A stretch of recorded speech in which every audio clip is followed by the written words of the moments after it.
ನಾವು ಚಿಕ್ಕವರಾಗಿದ್ದಾಗ ಒಂದು ಕಥೆ ಹೇಳೋದು. ಒಬ್ಬ ಸೌದಿ ಅರೇಬಿಯನ್ ಶೇಖ್ ಇದ್ದಂತೆ.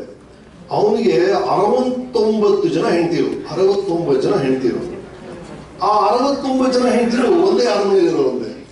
ಇವನ್ ಸಂಜೆ ಅರಮನೆಗೆ ಹೋಗೋದಂತೆ, ಇವ್ ನೋಡ್ತಾ ನಿಂತಿರೋದಂತೆ. ಮಿನಿಸ್ಟರ್ ಕೇಳೋರು, ಏನ್ ಸರ್ ಅಂತ. ಅಲ್ಲ, ಏನ್ ಮಾಡೋದು ಗೊತ್ತು, ಎಲ್ಲಿ ಶುರು ಮಾಡೋದು ಗೊತ್ತಾಗ್ತಿಲ್ಲ ಅನ್ನೋದಂತೆ. That is the problem. ಅಂದ್ರೆ ಅದೊಂದು ಸ್ಪೀಚ್ ಇರ್ಬೋದು, ಒಂದು ಬುಕ್ ಇರ್ಬೋದು, ಒಂದು ಚಲನಚಿತ್ರ ಇರ್ಬೋದು, ಎಲ್ಲಿ ಶುರು ಮಾಡೋದು ಅನ್ನೋದೇ ಒಂದು ದೊಡ್ಡ ಪ್ರಾಬ್ಲಮ್ ಇದೆ. So I was thinking, such a August audience, such intelligent people, ಎಲ್ಲಿ ಶುರು ಮಾಡೋದು? 8th ಮೈಸೂರು ಲಿಟ್ರೇಚರ್ ಫೆಸ್ಟಿವಲ್ ಮಾಡ್ತಾ ಇದ್ದೀರಾ. First I thought I start the writing tip. ನಮ್ದೊಂದು ಫಿಲ್ಮ್ ಇತ್ತು, ರಾಮ ಶ್ಯಾಮ ಬಾಮ, ನೋಡಿರ್ತೀವಿ. ಅದರೊಂದು ಡೈಲಾಗ್ ಇರೋದು, ಮುಂದ ಏನಪ್ಪ ಮುಂದ, ಮುಂದ ಅನ್ನೋದಲ್ಲ.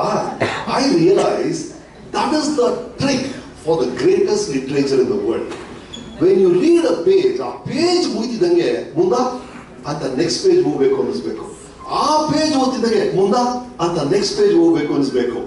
ಒಂದು ಪೇಜ್ ಇಂದ ಇನ್ನೊಂದು ಪೇಜ್ ಮುಂದ ಮುಂದ ಮುಂದ ಮುಂದ ಅಂತ ಯಾವ book ಮಾಡುತ್ತೋ that becomes the greatest book in the world, right? Exactly. So I thought I should start with that. ಆಮೇಲೆ ಸ್ವಲ್ಪ ತಲೆ ತಿರುಗಿತು. I thought I should start with my connection with Mysore. ಅಂದ್ರೆ ಎಷ್ಟು ಸಲ ನಾನು ಮೈಸೂರಲ್ಲಿ ಶೂಟಿಂಗ್ ಮಾಡಿದ್ದೀನಿ ಅಂದ್ರೆ, ಆ ಕಾಲದ ಅಮೃತವಷ್ಟೇ ಅಲ್ಲ, ಬಲೆ ಬಲೆ ಚಂದದ ಹಾಡು ಅದೆಲ್ಲ ಇಲ್ಲ. ಈ ಮೇಲ್ಕೋಟೆ, ಶ್ರೀರಂಗಪಟ್ಟಣ, ಮೈಸೂರು ಸುತ್ತಮುತ್ತಲೇ ಮಾಡಿದ್ದು. ಆಮೇಲೆ ಆಪ್ತ ಮಿತ್ರ, ಆಮೇಲೆ ಏಕದಂತ. 1 ವಾರದ ಹಿಂದೆ ಕೇಳಿ ಅಂತ ಒಂದು ಫಿಲ್ಮು, ಅದು ಇಲ್ಲಿ KRS ಅಲ್ಲಿ ಶೂಟ್ ಮಾಡ್ತಾ ಇದ್ದೀನಿ. So constantly I been coming to Mysuru. ಇದರ ಬಗ್ಗೆ ಏನಾದ್ರು ಸ್ಟಾರ್ಟ್ ಮಾಡೋಣ ಅನ್ಕೊಂಡೆ. ಮತ್ತೆ ಗೇರ್ ಶಿಫ್ಟ್ ಆಯ್ತು.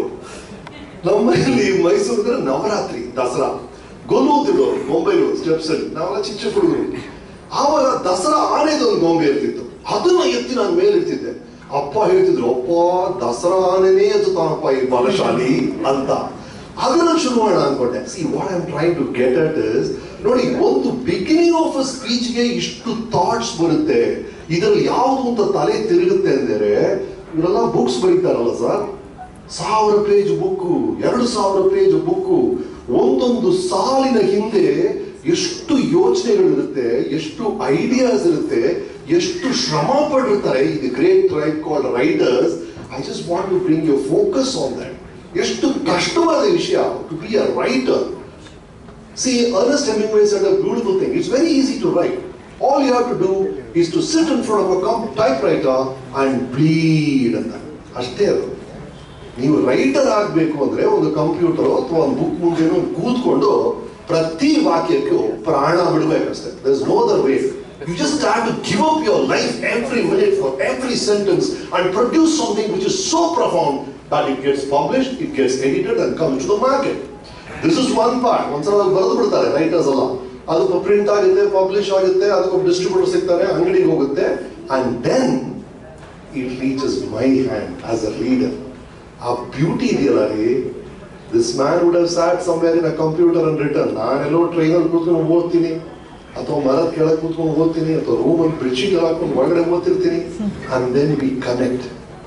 This beautiful connection between the reader and the writer ಇದೆಯಲ್ಲ, ಅದು ರೀ. ಅವರು ಒಂದು they have something in their mind which they have imagine, they have put it in their choices words.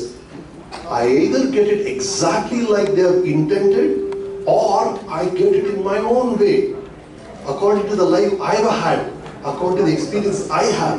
That is why I feel every book is Ardha Satya from the writer's side, and there is Ardha Satya from the reader's side.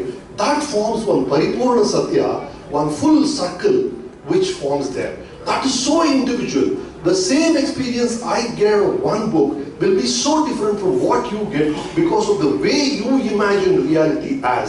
Our connection is so beautiful, and the joy of it, the joy of getting the right book, the joy of reading the right book, that is phenomenal as a reader.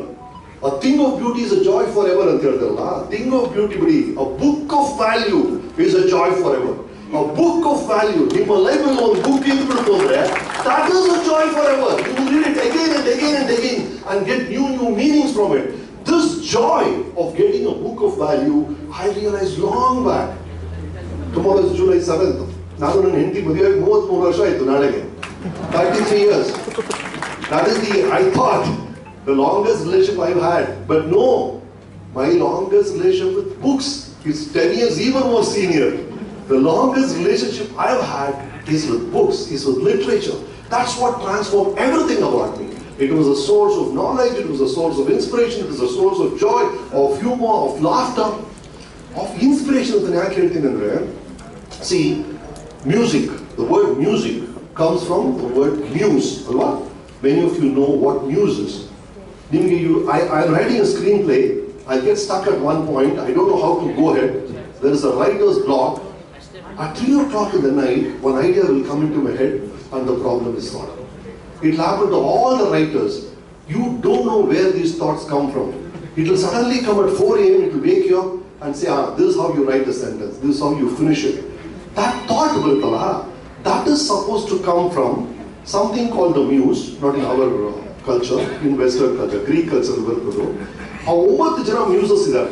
These 9 muses, one for music, one for painting, one for books, whatever, they come and plant a relevant idea into your head when you want. So the muse is the angel of inspiration. And I had imagined, as you know, in Western philosophy, angels of the sky have wings. So I had assumed this muse to be with 2 wings. And then my friend said, Tony, muses don't have wings. And then I said, no, my muse has a wing.